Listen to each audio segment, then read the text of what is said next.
Hi, I'm Shirley Ryder, you're with the Shirley Ryder Show, and today I'm going to be speaking with my cousin, Fiona Hare. Not only is she an awesome pianist and piano teacher, she's going to be sharing with us an amazing experience that happened to her.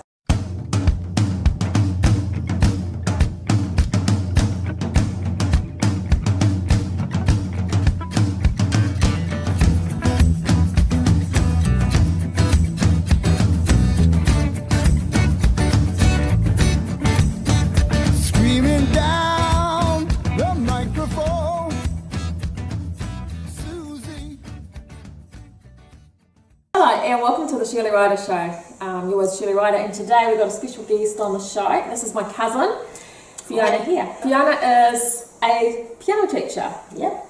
And you also taught me guitar. A long time ago, yeah. We used to have holidays together and do silly things. Yep. Including little performances to the parents and stuff. Yep. It was lots of fun. But today we're going to be talking about you, and we're going to be talking about some things, interesting things that have happened to you, as well as your experience as a piano teacher. Of course, you've got now, is that your LTCL? Can you tell us what that is? That is your Licentiate of Trinity College London, and that is a teaching diploma, my second teaching diploma actually, which qualifies me to teach piano.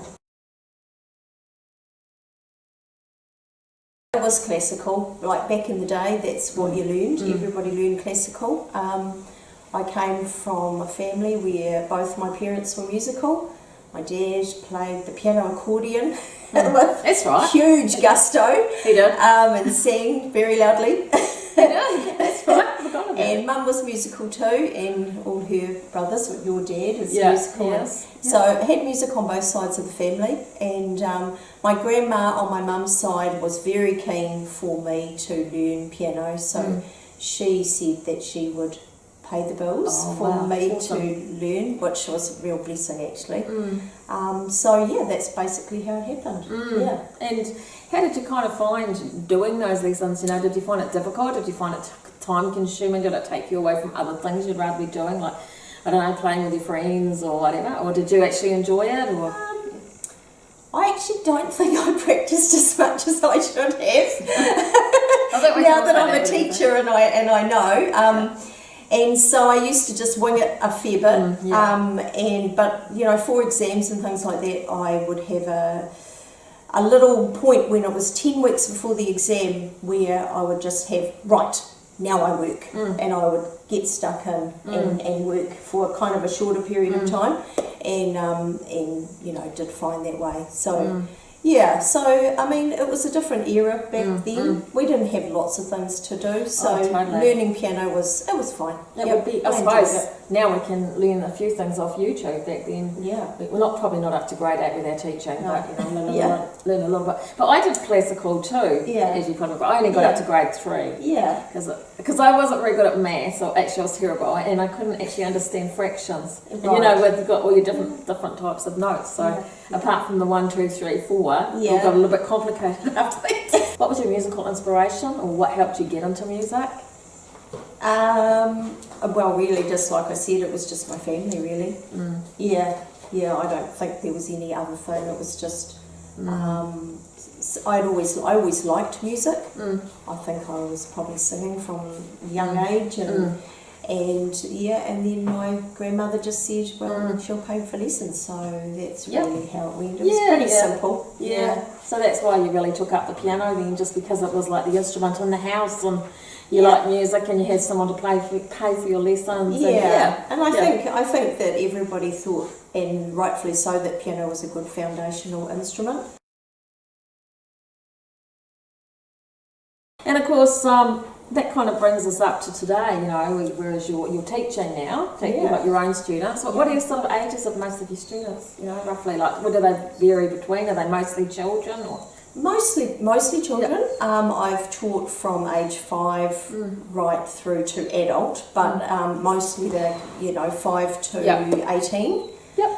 When they head off and go to uni and you lose them. And I've taught quite a number of students, because I've been teaching actually now for 40 years, which is crazy. That is crazy. In a good way. Yeah. Because I started when I was only 18 and I was doing my diplomas, and part of that was that you had to have students of your own under the oversight of your teacher.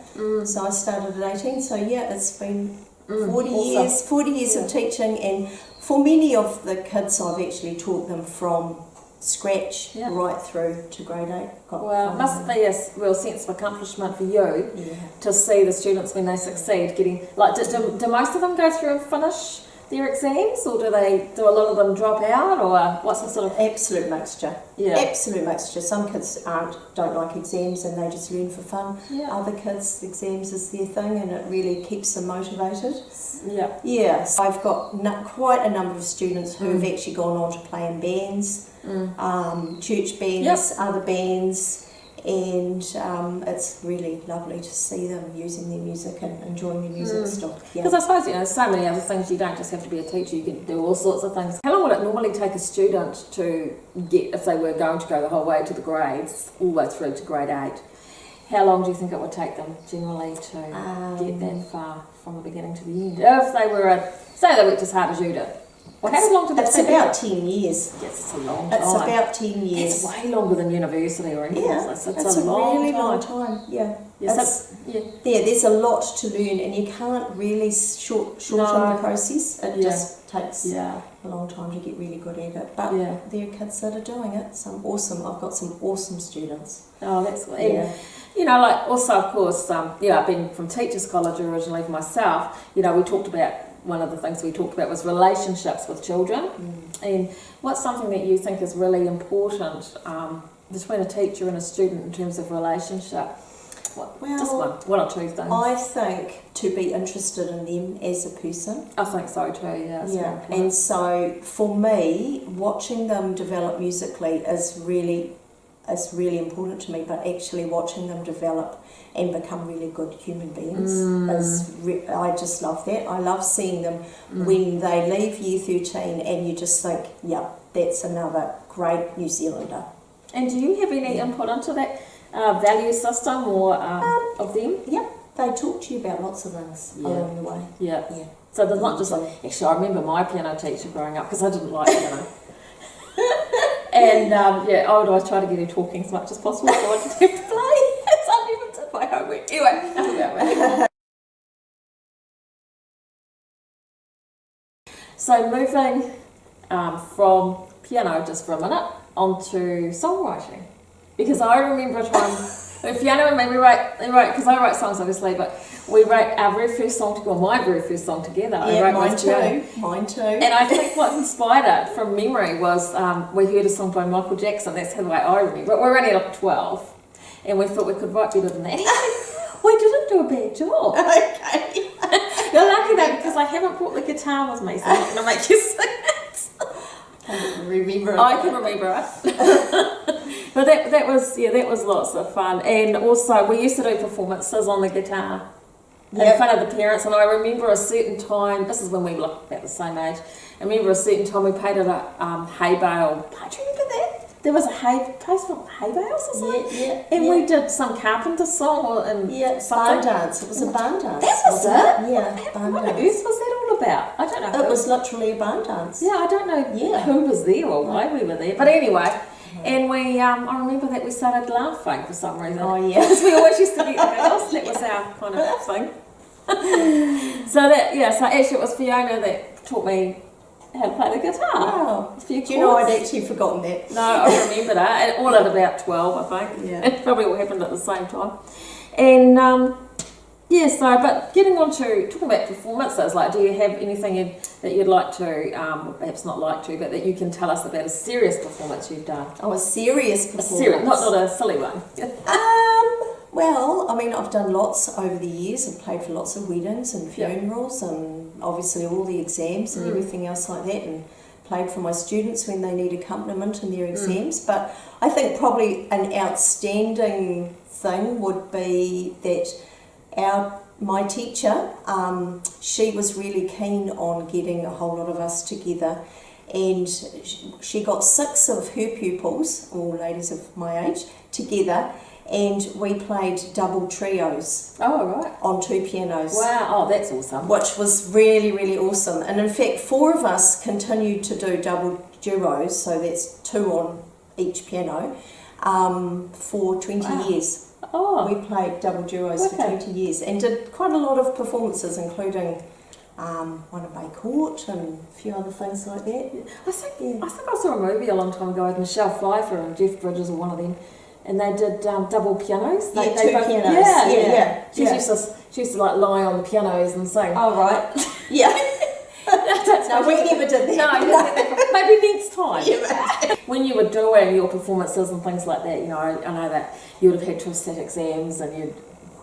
Did you get scared? Oh, terribly. Yeah. I was a real nervous Nelly. Yeah. Really, probably the worst of anyone I know. Yeah.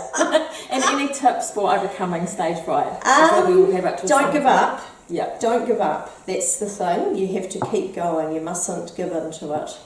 And obviously, the old deep breathing, oxygen, is just the most amazing thing. And don't turn to alcohol. No. Oh, I'm serious. Yeah. I'm No. surprised when you Yeah. use those too. Yeah. And perhaps not for exams, but I mean, you know, people like me in bars and stuff like that. It's Oh, very yeah. tempting when Oh, there's alcohol when tempting, you're young. yeah. Yeah, I always said to myself, playing, not obviously for exams, but playing just live in bars.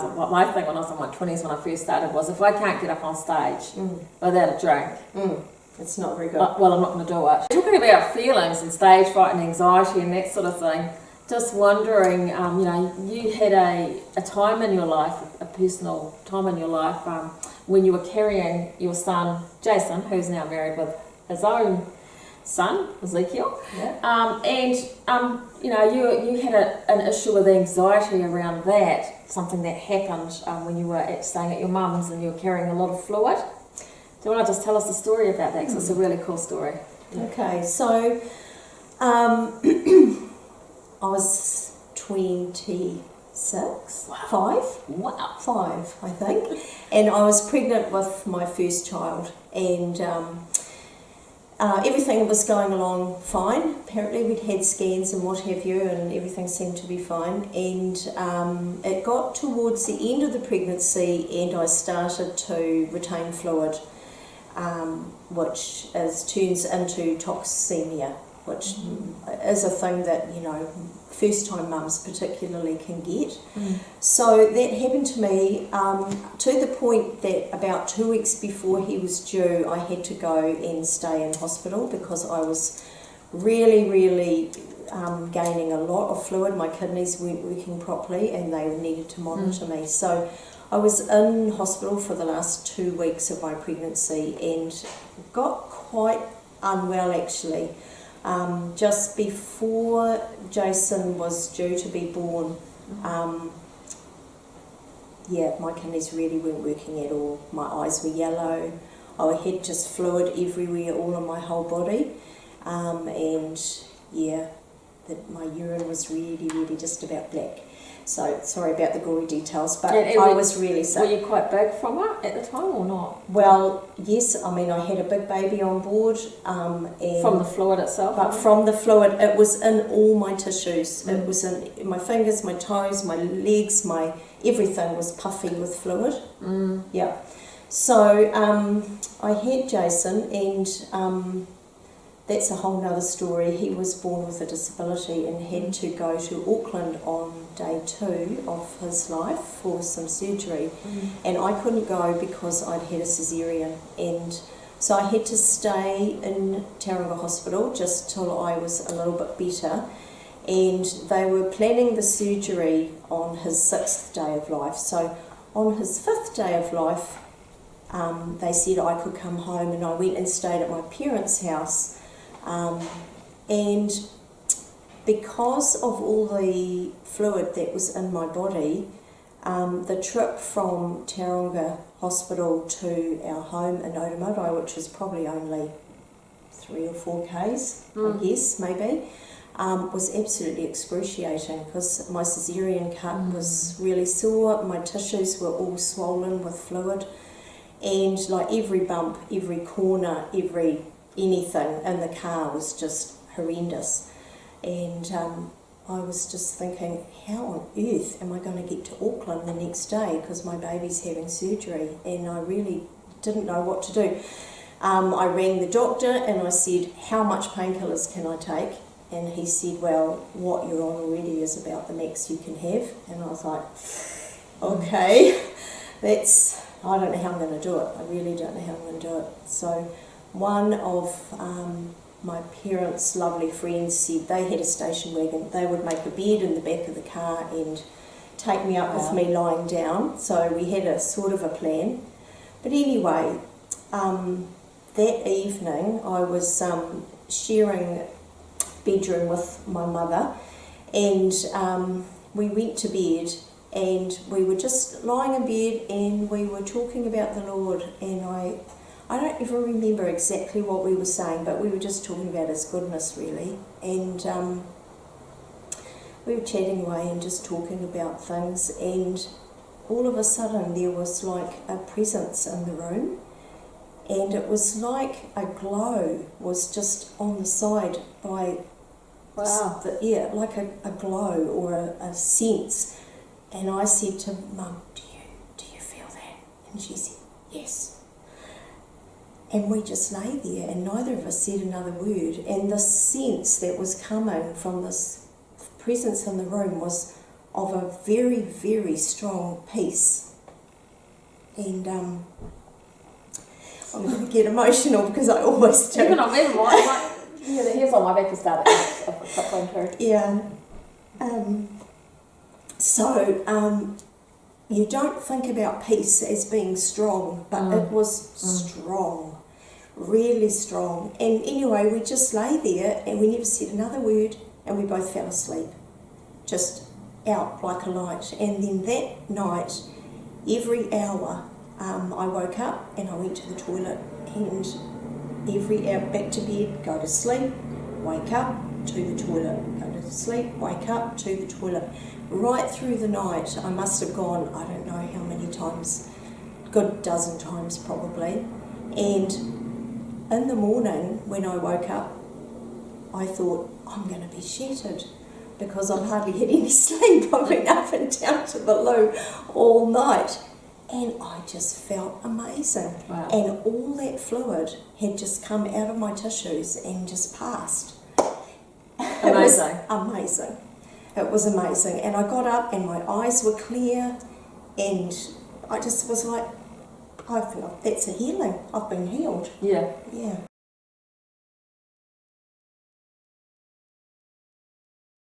And of course, having that presence in the room would be the extra confirmation of that too. Yeah, it just was so natural too. Yeah, it wasn't. It was, yeah. It was so natural. It wasn't. We weren't even asking, but God knows what you need. That's right. Yeah. And in this presence, did you actually see this, or did you? It's really a hard one. I felt it more than I saw it, but it was like there was a glow. That's how it felt. Saw a glow. Yeah, okay. A glow. What did it look inside like? the room. You can't remember. It's hard to describe because it wasn't anything like really obvious, like a great shining light, but just like a warm glow. But it was probably more the feeling of peace. Yeah. That feeling of peace that just was overwhelming, really. Yeah, because I know when I, had the cancer and I first, came back to God, and I had that too, that overwhelming peace. Yeah, I know what you mean. It's supernatural, And actually talking about supernatural, there are people that scoff and say, it's just a coincidence, it didn't really happen like you think, it would have happened anyway. Yeah. They don't believe in the angelic, they don't believe in the demonic, they don't believe in God anymore, a lot of people. And but with a story like that, with a story like, a lot of people would know my story as well, what would you say? Well, I mean, you can only go on the things that you know yourself. That's right, yeah. Or maybe someone really well who's had an experience that is, beyond the normal. This experience for me was not the normal. Yeah. I'm not somebody that's always sort of, I have a really strong faith in God, but I'm not someone that just has incredible supernatural things happening to me all the time. This was definitely out of the box. And it just showed to me God's love, you know. Yeah, that He would actually care, and it reminds me of the scripture that it says He is our peace, who has broken down every wall, and cast your cares on Him, for He cares for you. Lovely sculpture. Yeah. Oh, well, look, thanks very much, Fiona, for sharing that and for everything about your piano. And I suppose, I should just let people know, do you have any spaces for teaching? Get back to the subject. I'm actually quite full. So we're not advertising, not doing a plug. Yeah. But, is there anything else that you want to sort of share with people before we go? Was that it, or about the piano or anything? Yeah, just trust God. Commit your way to Jesus, because He's the answer in these troubled times. Jesus is the answer. Yeah. That's where our hope is. Yeah, that is our hope. Yeah. Oh, look, thanks guys for watching, and bit of a different angle today, but a very important one, because there's so much going on in the world, and it's good to know that there is hope, So, thanks very much for being on the show. Thanks, Shirley. Catch you guys next time.